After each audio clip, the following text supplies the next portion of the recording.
নমস্কার বন্ধুরা, তোমরা দেখছো ডিম গার্ডেন। আর দেখো বন্ধুরা, তোমাদের আজকে দেখাবো এই যে লেবু গাছটা তোমরা দেখতে পাচ্ছ, এইটাতে কলম করেছিলাম অন্য একটি গাছেতে, এক জায়গাতে।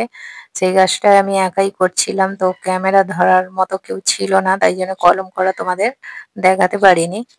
আর কাটার সময়ও একা একা কেটে এনেছি। গাছটা প্রচুর ঝোপালো ছিল, প্রচুর চারিদিকে কাঁটা, তো ক্যামেরা করার মতো পজিশন ছিল না। এটা আমি 1.5 মাস আগে কলমটা বেঁধেছিলাম একটা লেবু গাছে। আমার লেবু গাছে মাদার প্ল্যান্ট নেই, অন্য এক জায়গায় বেঁধেছিলাম। আর আজ 1.5 মাস বাদে এইটা খুলে দেখবো কিরকম হয়েছে, শিকড় কিরকম এসেছে। চলো বন্ধুরা খুলে দেখি। তো আমি আজকে একে নতুন টবেতে প্রতিস্থাপন করব। আর এই বর্ষাকালে বন্ধুরা তোমরা লেবু গাছে কেন যে কোনো গাছের কলম করতে পারো খুব সহজেই। আমি তোমাদের লেবু গাছের কলম দেখাতে পারিনি, কিন্তু অন্য একইভাবে তোমরা আম গাছের, পেয়ারা গাছের কলম করতে পারো। আমি তোমাদেরকে পেয়ারা গাছের কলম করে দেখাবো কিভাবে এই লেবু গাছের কলম করেছিলাম। একই পদ্ধতি। দেখো বন্ধুরা, খুব সুন্দর শেকড় চলে এসেছে, প্রচুর শেকড় চলে এসেছে। আর এই বর্ষাকাল হচ্ছে সঠিক সময় লেবু গাছ থেকে কলম করার। লেবু গাছের ডালে এত সুন্দর শেকড় এসেছে, আমি নিজেও ভাবতে পারিনি এত সুন্দর শেকড় আসবে। আর এইখানে আমি এই টবটায়, মানে টিনটায় আমি প্রতিস্থাপন করব। যেহেতু গাছটা অনেক বড়, ডালপালা আমি ছেঁটে দিয়েছি। আর এই টিনটার মধ্যে সবজির খোসা দিয়ে কিচেন কম্পোস্ট তৈরি করেছিলাম। আর লেবু গাছ যেহেতু বেলে মাটি পছন্দ করে, বেলে দোআঁশ মাটি, তো এই এতে কিচেন কম্পোস্ট আছে, এতে আমি সাদা বালি দিয়ে দিচ্ছি। তোমরা চাইলে লাল বালিও দিতে পারো। যে মাটিতে বালির ভাগ বেশি থাকবে সেই মাটিতে লেবু গাছ ভালো হয়, সেই জন্য আমি এতে বালি পাইল করে নিলাম কিচেন কম্পোস্টের সঙ্গে। আর একটুখানি দিয়ে দেবো নিম খোল, যাতে পোকামাকড়টা না হয় মাটিতে। নিম খোল আর বালি আর কিচেন কম্পোস্ট সব একসঙ্গে মিক্স করে নিলাম। নিয়ে এবার মাঝ বরাবর একটু গর্ত করে নেবো। গাছটা অনেকটাই বড়, বেশ ঝোপালো।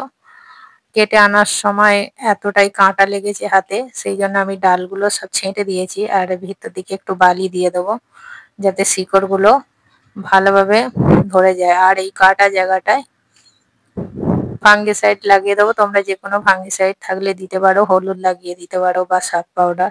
আমি অ্যালোভেরা এখানে লাগিয়ে দিয়েছি, অ্যালোভেরার পাতাকে ভেঙে। সাবধানে আস্তে আস্তে বসিয়ে দেবো। প্রচন্ড কাঁটা লেবু গাছে, আমার গোটা হাতেতেই কাঁটা লেগেছে।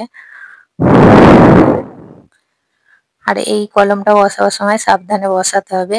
শিকড় থেকে মাটিটা ছেড়ে গেলেই কিন্তু গাছটার বাঁচানো যাবে না, তাই জন্য সাবধানে বসিয়ে দিতে হবে। দিয়ে চারপাশ থেকে মাটিটা অল্প করে চেপে দেবো। আর ডালটা সিধে নয়, যেহেতু বাঁকা চোরা এদিক ওদিক ছড়িয়ে আছে, সেই জন্য আমি একটা দেয়ালের গায়ে বসাচ্ছি। দিয়ে ওপর থেকে আরো কিছুটা মাটি দিয়ে দেবো। দিয়ে এবারে এই ডালটাকে না সাপোর্ট দিয়ে বেঁধে দিতে হবে, না হলে হাওয়ায় এদিক ওদিক নড়ে গেলে আর গাছটা হবে না।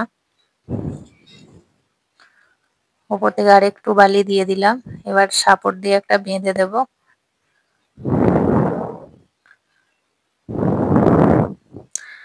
বেঁধে দিলাম। এবার ভরপুর জল দিয়ে দিতে হবে।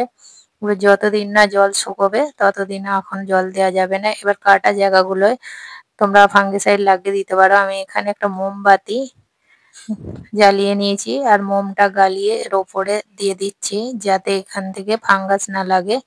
কারণ বৃষ্টির জল যখন এখানে পড়বে তখন এখান থেকে ডালটা শুকোতে শুরু করবে, তাই জন্য মোমবাতিকে গালিয়ে এইভাবে দিয়ে দিচ্ছি।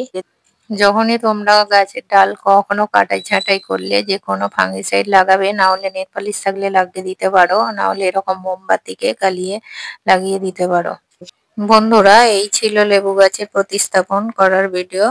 ভিডিওটা ভালো লাগলে লাইক, কমেন্ট, শেয়ার করে দিও। আর নতুন বন্ধুরা আমার চ্যানেলটিকে সাবস্ক্রাইব করে